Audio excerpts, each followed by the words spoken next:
Hello friends, welcome back and thank you for joining me. If you're new, I'm Lene and I am an author, physician, and a lifestyle enthusiast. And I serve the individual on a journey toward living their best life by providing real-world techniques to help supercharge your health, satisfy the soul, and simplify one's lifestyle. These tips and techniques are aimed to empower and embolden you to live a life of purpose, productivity, peace, and passion. If you want to learn how to live more intentionally alongside me, then you have come to the right place. Here's a question for you. Have you ever reviewed your day in your head and thought, today was so boring, uninspiring, and lacking in motivation? Have you ever gone through your day as though you're on autopilot and you only feel like it's Groundhog's Day and you repeat the same uninspired day over and over? Me too. In fact, I felt this way for years. In this video, I'm gonna take you on a journey of what my days were like before I went through a very traumatic event in my life that turned everything around for me. I'll tell you more about that event in a later video, but today I want to paint a picture of what an uninspiring, unintentional, and very unmotivated day looks like. Don't worry, I'll provide you with the exact opposite in part 2 of this video, so be on the lookout for it. Imagine with me that you are suddenly awakened from a sluggish slumber to a pesky pre-programmed alarm on your phone. And despite the original intention to help you happily get your day started, you are jolted upright and as if on autopilot, you hit the snooze button. 10 minutes later, you are abruptly awakened from a half dream and you hit the snooze button again. This process repeats itself a few times before you realize there is barely enough time to shower. However, you sleepily drag yourself to the bathroom and scramble just enough energy to clean yourself up. The frustration is totally apparent as you peer into your reflection of the bathroom mirror and you're frowning. You're tired, you're wanting to go back to bed, and you're completely dreading the day ahead. At least you have coffee, but wait, you're now running late. So you brush your teeth, and you know you can't make your lunch, you never do for a lack of time.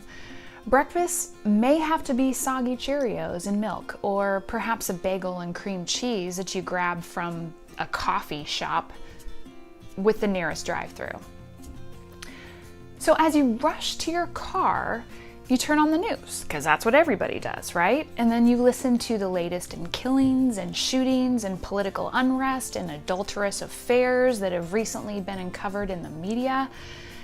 And your political persuasion is being a bit tried, and you can feel your heartbeat increase as you think of all the idiots in the world who just don't get it. And why can't they think like me? You think to yourself. Just as this thought crosses your mind, traffic comes to a halt. You are now surrounded by pulsing red brake lights, and your somewhat gentle pace has now suddenly changed to a snail's pace crawl. You're pretty sure that if traffic picks up soon, you will still have just enough time to grab that coffee. You start to feel that you are missing something, that you have forgotten something important. And at this moment, your phone starts to blow up with text messages. You see part of a message that states, "Don't forget." Don't forget what? You remember that you have a meeting at 9 a.m. Wait, were you supposed to prepare something for it? Oh, shoot. You were supposed to review the latest reporting numbers with your boss. You had originally thought that if you got to work a little bit early, you could prepare for the meeting, but now you have to totally wing it. Standing in the coffee line, you notice there are 3 people in front of you. You are nearly 2 minutes late to your meeting, and So now you have to calculate your timing differently. You calculate that if folks in front of you hurry, you can make it just after the introductions. Perhaps folks won't even notice anyway.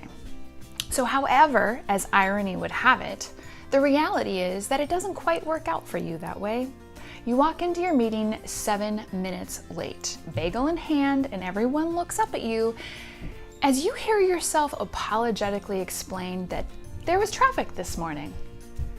Everyone is looking at your bagel unamused, and they each provide you with a half-hearted and seemingly sincere smile. Your boss looks like she's trying to ignore you. Then her gaze raises only to catch you with your mouth fully packed with dry bagel bites and asks, "Can you tell the team how we did this week?" Your mind goes completely blank. An hour later, you head to your desk knowing that you may have a moment to collect yourself and hopefully to redeem your tardiness with an email summarization of the statistics that you fluffed in this morning's meetings. You may have a chance to prepare for the conference call at 4 p.m. today if you don't have any distractions. While at your desk, though, you hear repeated chimes alerting you to the barrage of emails coming in from colleagues and from your boss. You peruse them looking for anything that you need to open now. You see your boss has an alert for you.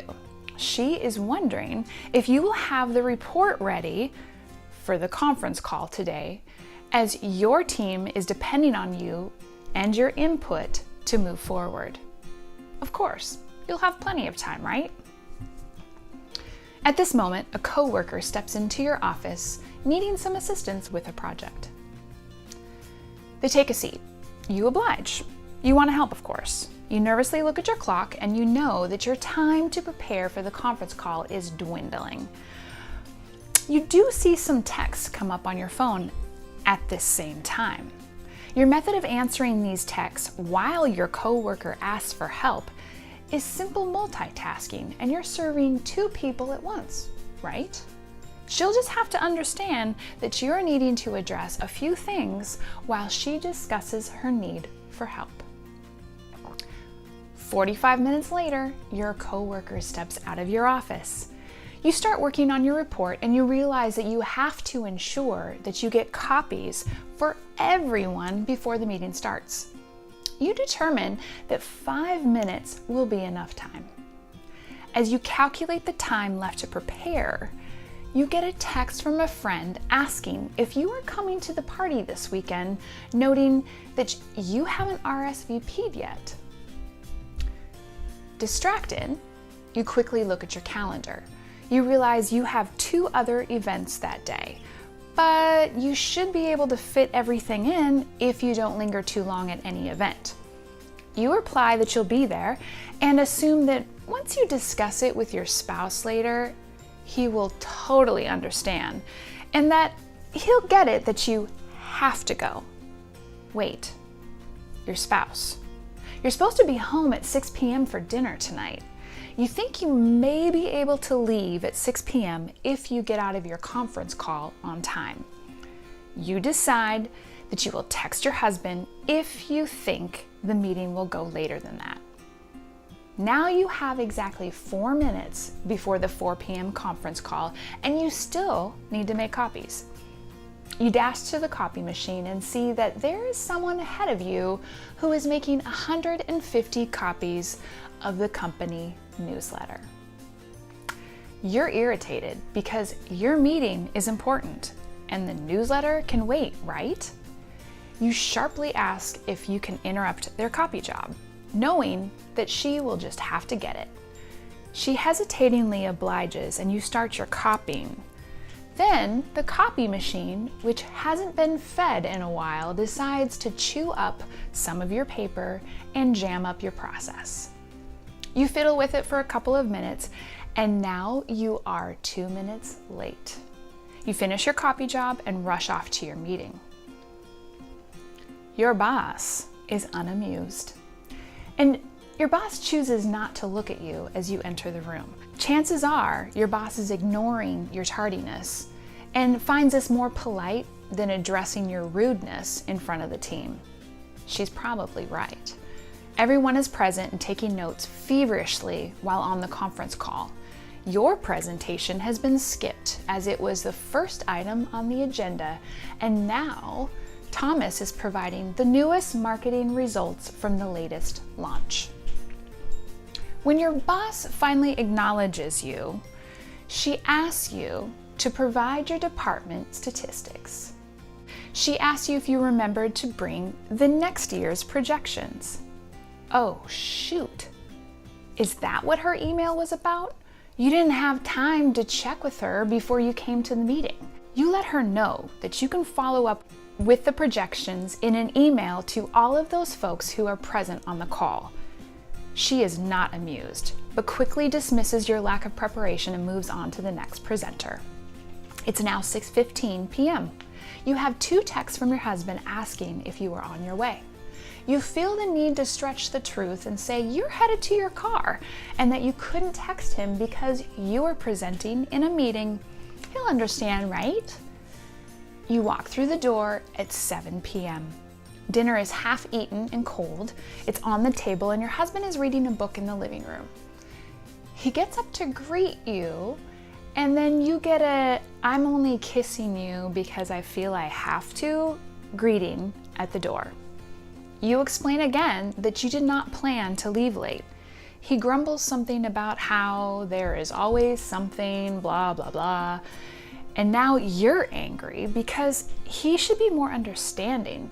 And now your defensive mode has fully kicked in. Why can't he just let it go? Why is he not understanding that I'm just trying to pay the bills and can't make everyone happy? You have no energy and just want to lose yourself in binge watching whatever will pop up on TV. You watch the late night show, not feeling ready to go to bed quite yet. You reflexively jump on your phone to check for any email updates because this is important, right? You notice that your boss has emailed you wanting to get clarity on the numbers you provided in the meeting today. Now you feel a surge of adrenaline pumping through your veins. Weren't you clear in your presentation? Didn't you give her what she wanted? Now your mind is racing and you're definitely not ready for bed. It's 11:20 p.m. and you're lying awake thinking about how you're going to respond to her and what your argument is going to be tomorrow. An hour passes. 2 hours pass. Your alarm jolts you awake and you hit snooze. The process repeats itself all over again. Can you relate to this day at all? This used to be my day over and over again for years. It wasn't until I did some serious soul searching that I realized that I actually had control over how I lived my days, how I interacted with others, how I showed up for people, how I planned my day. While the day that I outlined for you is typical for many, the busyness of life and the barrage of to-dos entrenched in a flood of emails and Facebook notifications are the very reason why we feel drained, unaccomplished, and uninspired at the end of our day. It was this realization that led me to search for answers on how I could live a more meaningful life. In the next video, I'll outline what an inspired, intentional, and motivated day looks like. Don't get me wrong, I don't have it down yet. However, I can honestly say that I never want to go back to that template for living my life. If you can relate to this story, please share it, give it a thumbs up, and subscribe so that you don't miss out on my best tips. Remember, supercharge your health, satisfy your soul, and simplify your lifestyle. Stay tuned, friends. There is more where this came from. Love you all. Mwah.